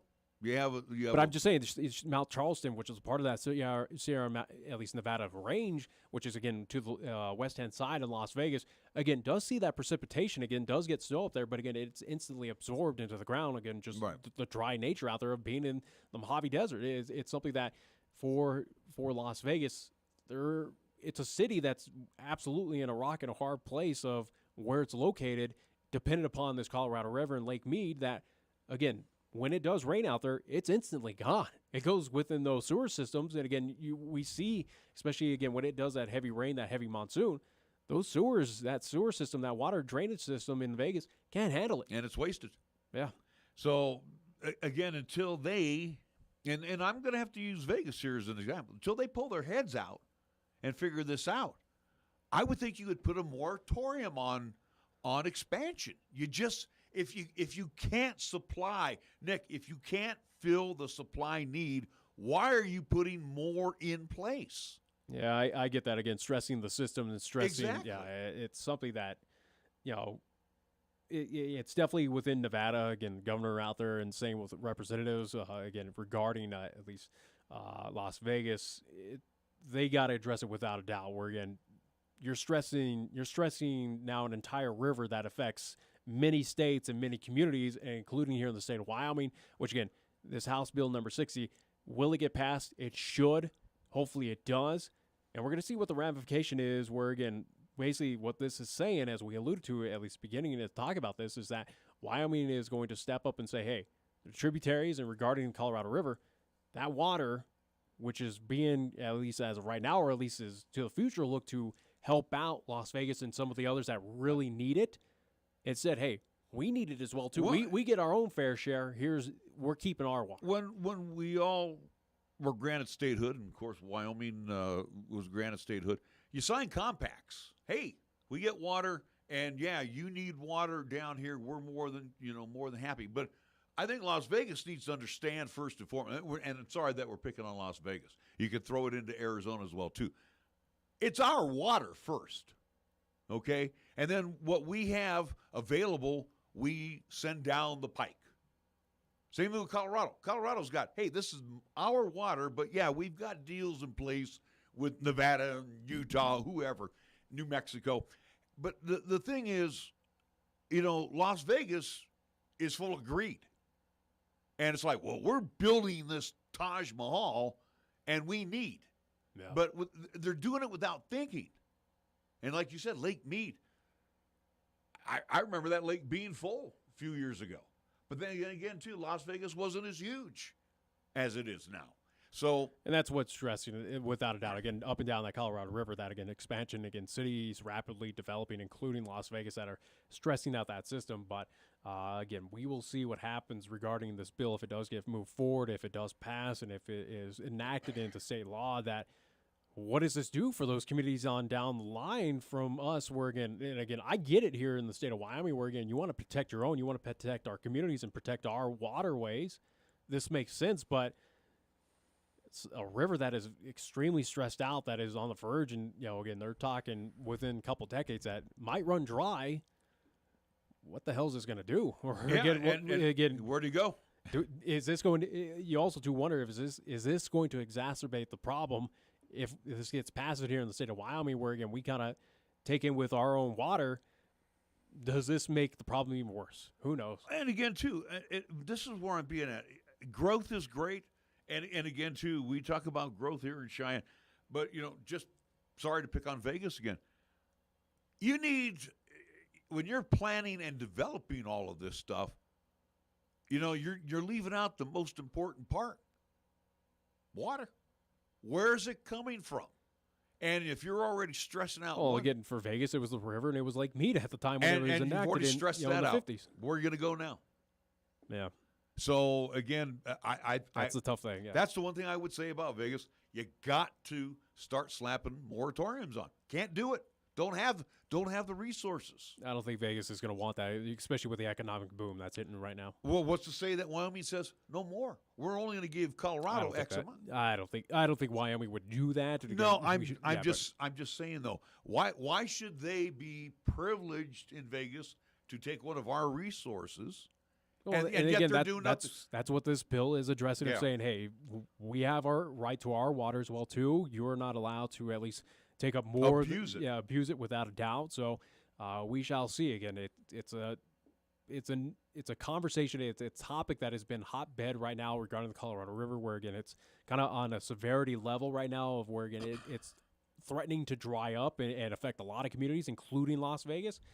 We shall see what happens, but this is kind of step one of, I think, many of probably other states around this saying, hey, we're at desperation mode. We need to conserve our water. This is our part of the river. You guys get no more than this. It's going to be interesting to see, again, what states step up, including, as we're seeing here in Wyoming, that kind of go and fight for our water and river rights, saying, no more, we're done. This is ours. Nothing for you. And I think everybody wants to help. Don't get me wrong on this, Nick. But everybody's got to step forward. We're asked here to conserve. I'm sure Colorado's asked to conserve. Obviously, we know down in southern Colorado, they are struggling. Nevada's going to have to pony up to the bar and say, hey, look, you've asked all these other places to help, but you got to do your part to help. And I don't see it happening. Correct me if I'm wrong. I don't see it happening, especially in Las Vegas. Yeah.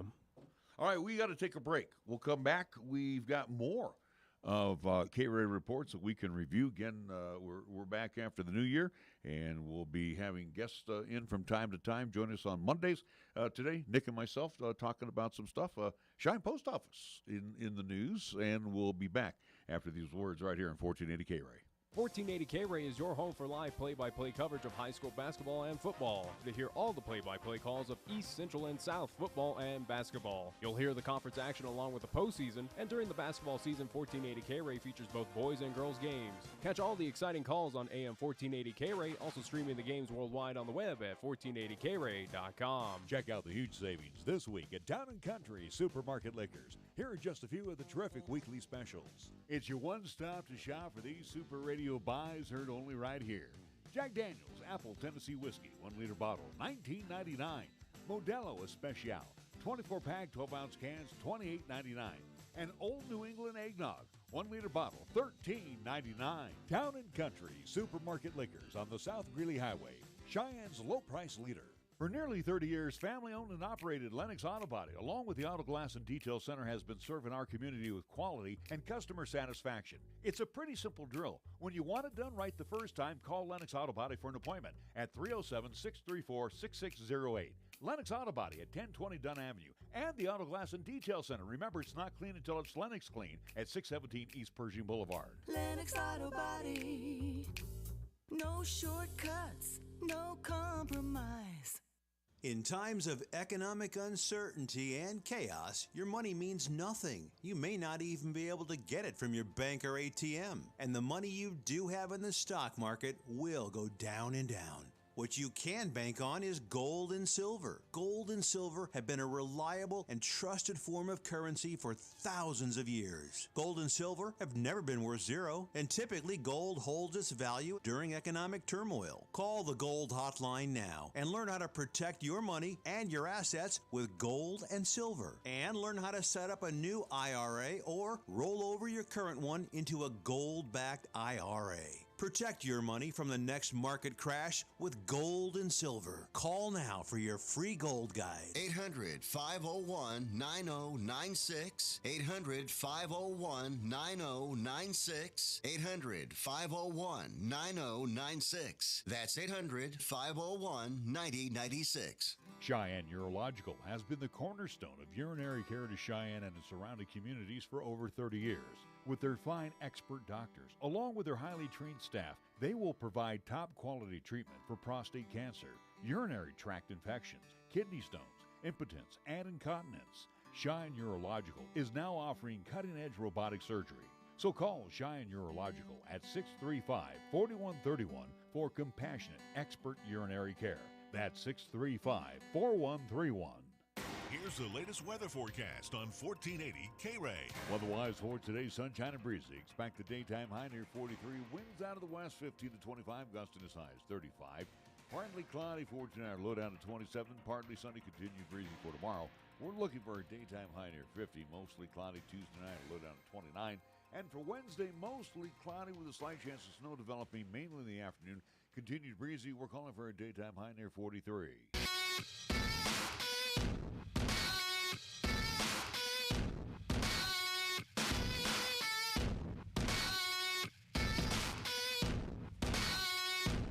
A reminder tomorrow from 11 to 1, we'll get to turn our caps around. We'll get to talk a little sports as it will be the pro show. Nick will join me, and I do believe we've got a couple, 3 guests already committed or have 2.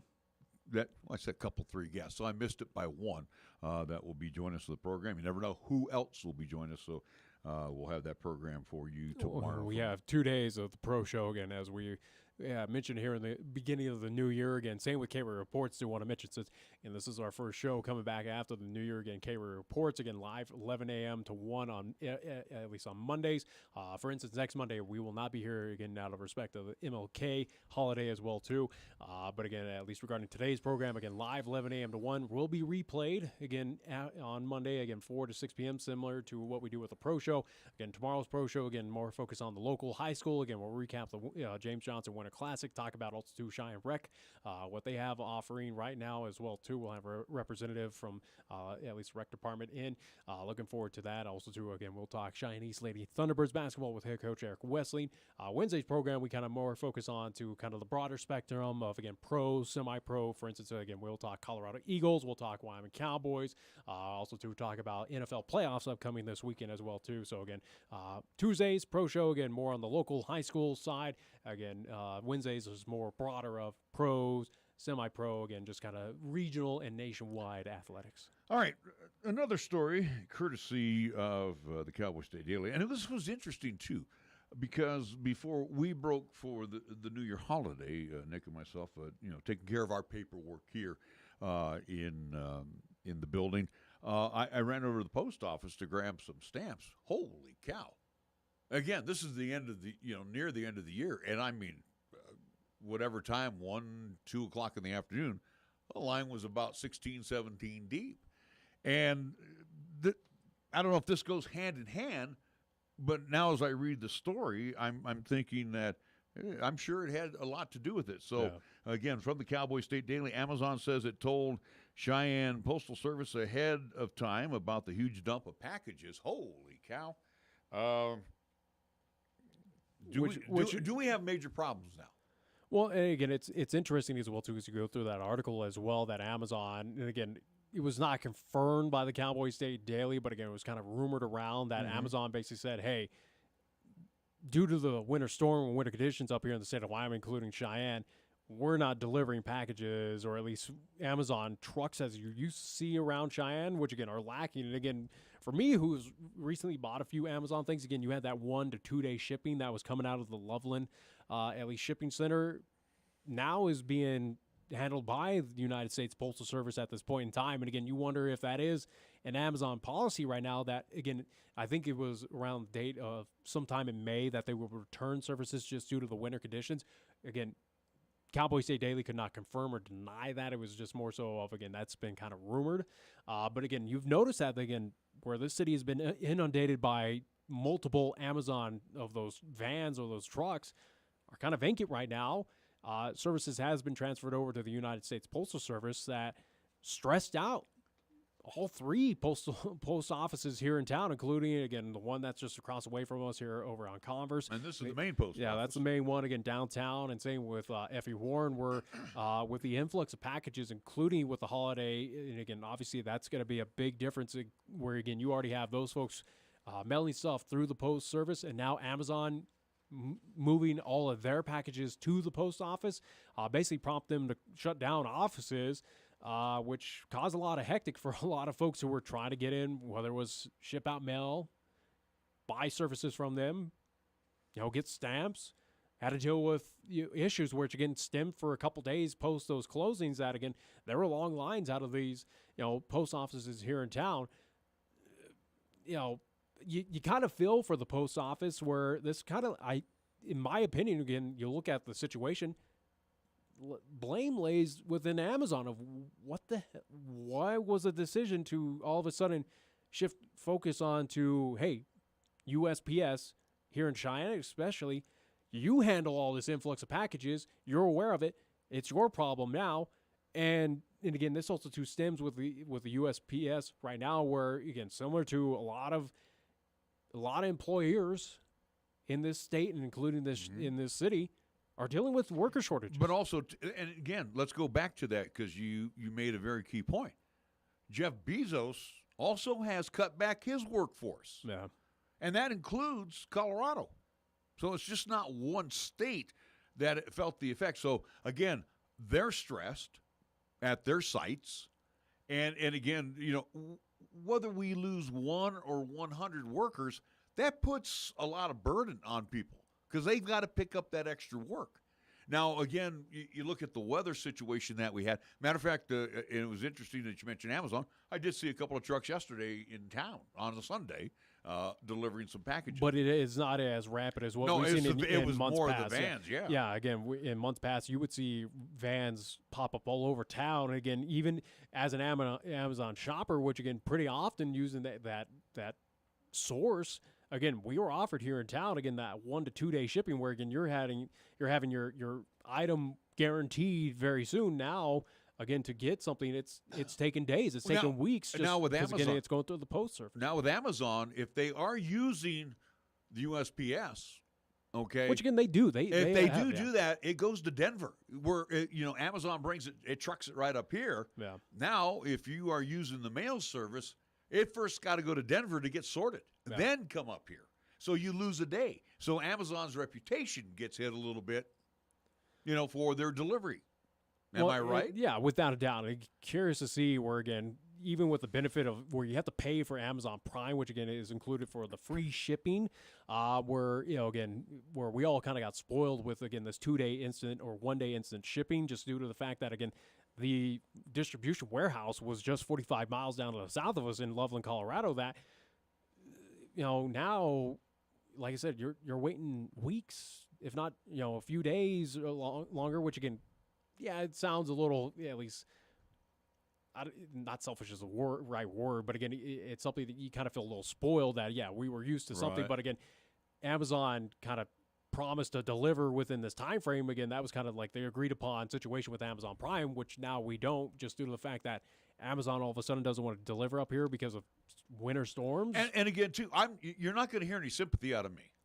Again, there's other avenues to always get the package to wherever, if you are willing to accept a couple 3 days in between. So if you are a receiver of a package and it was mailed on a Monday, you're going to get it maybe by Friday. And again, with the Amazon, it wasn't rare to find packages that would be just distributed out to the UPS, to FedEx, to the USPS. But again, it would address that as you're ordering the item, where again, it's kind of a complicated situation where Amazon Prime, the Prime shipping kind of indicates that it's supposed to come directly from Amazon, which, again, was the situation here in Cheyenne, where, again, you got it from the distribution center down there in Loveland, and it got immediately up here. It was through Amazon itself. Now they're kind of sending it out to the third party saying, hey, it's now your problem. You take care of the situation up in Cheyenne, or at least throughout the state of Wyoming. But also, too, when Bezos cut the workforce, correct me if I'm wrong, he never stepped forward to say, hey, guess what? We're going to be cutting back services. He never said that. He said, we're just cutting the workforce.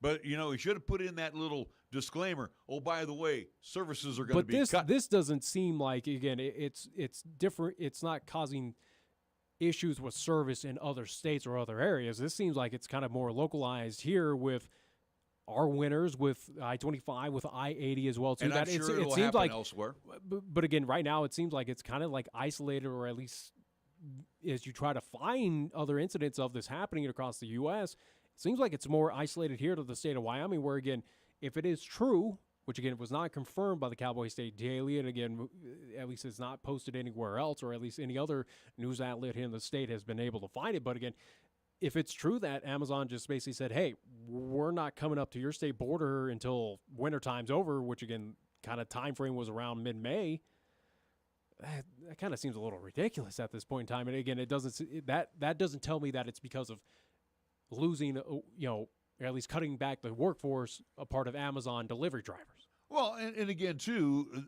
that would also bode well if you think about it for the main competitors, United States Postal Service, UPS. No, this, if anything, bodes well more so for other online retailers where, all right, if Amazon's going to do the same thing as this one, I'm going to go find hopefully better deals on, with Walmart or again with Wayfair, with other online retailers. I think if anything, this, and again, Wyoming, Cheyenne, it's a chunk of the pie, but it's a very small sliver of the rest of the U.S. population that's buying Amazon goods. Where, again, if they were to lose every member that was Amazon Prime here in the state, again, they're not going to lose sleep over it. They're not going to die. But you know what, though? But Bezos is really hurting his own reputation by doing, I don't want to say below board stuff, but again, you're doing so well, but yet you're eliminating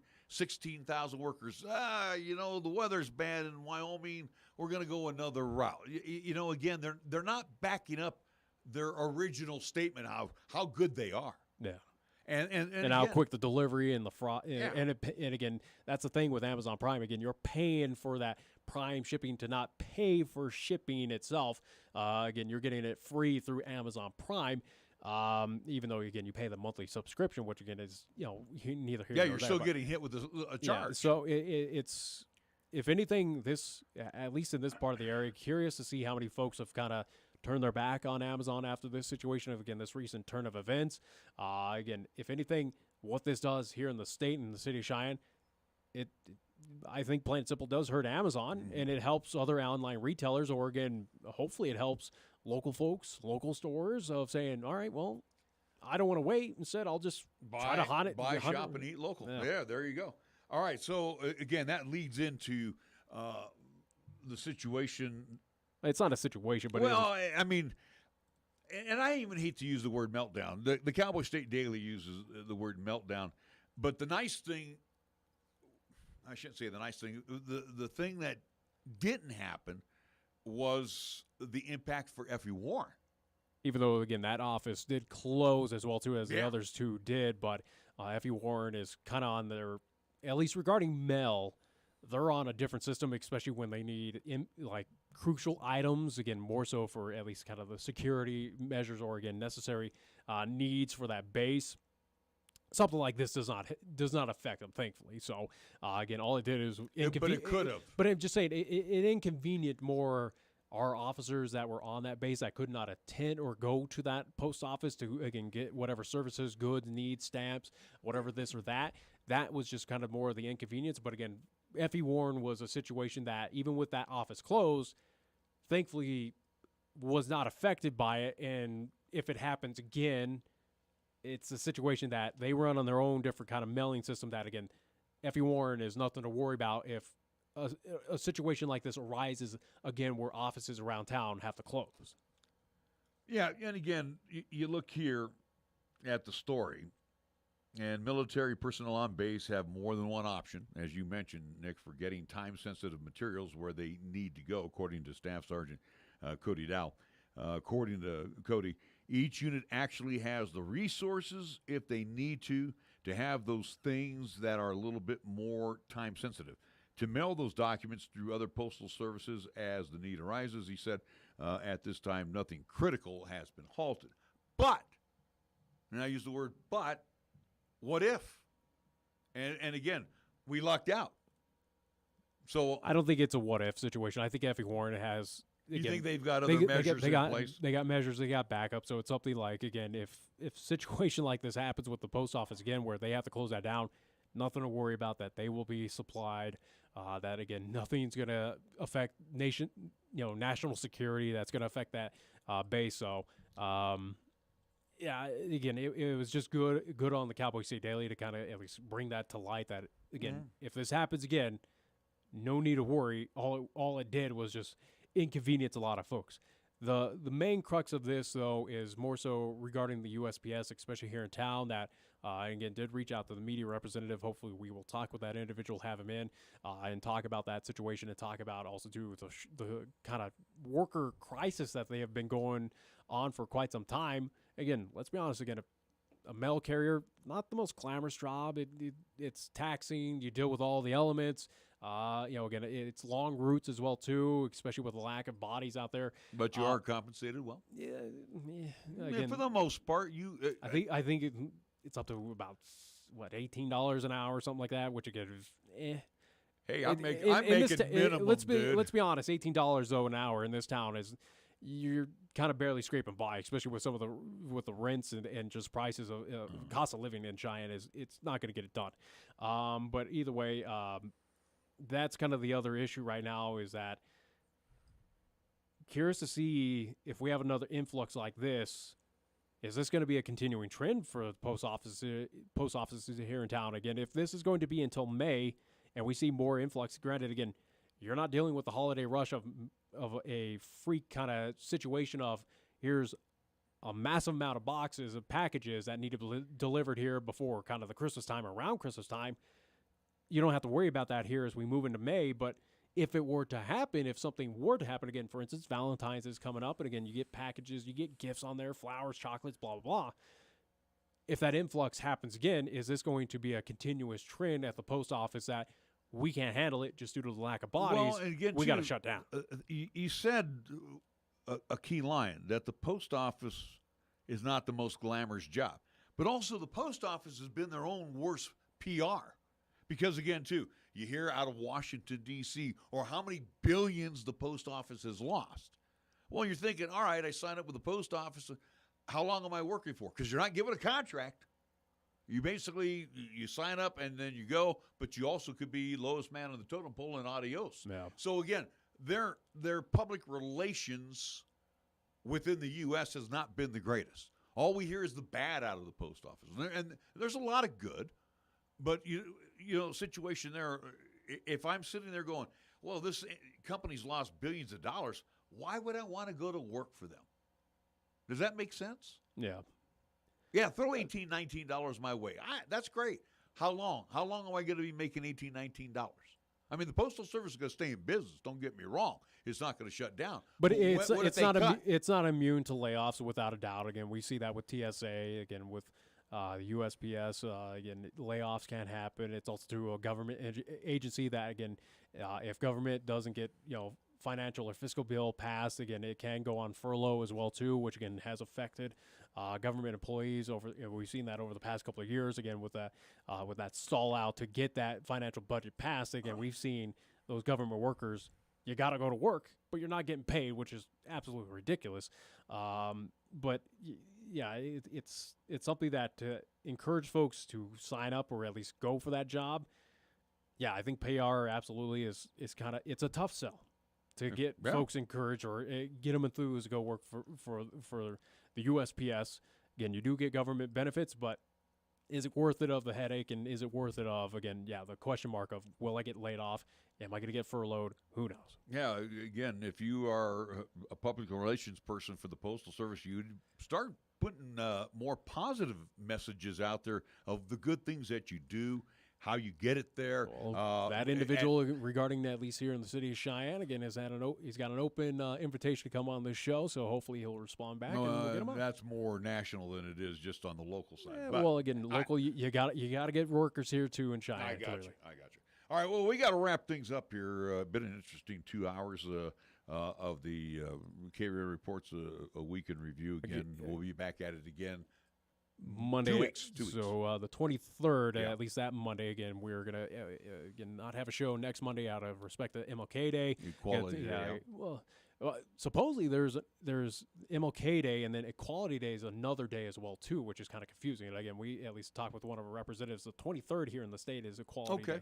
So again, very interesting that there's two different holidays for that. But either way, for us, so again, we will not be here next Monday again out of MLK Day. Again, that respect to him. Again, we'll take that national holiday off. We'll be back out again on the 23rd with guests. Hopefully, again, we will at least as of right now have one state representative potentially to join us.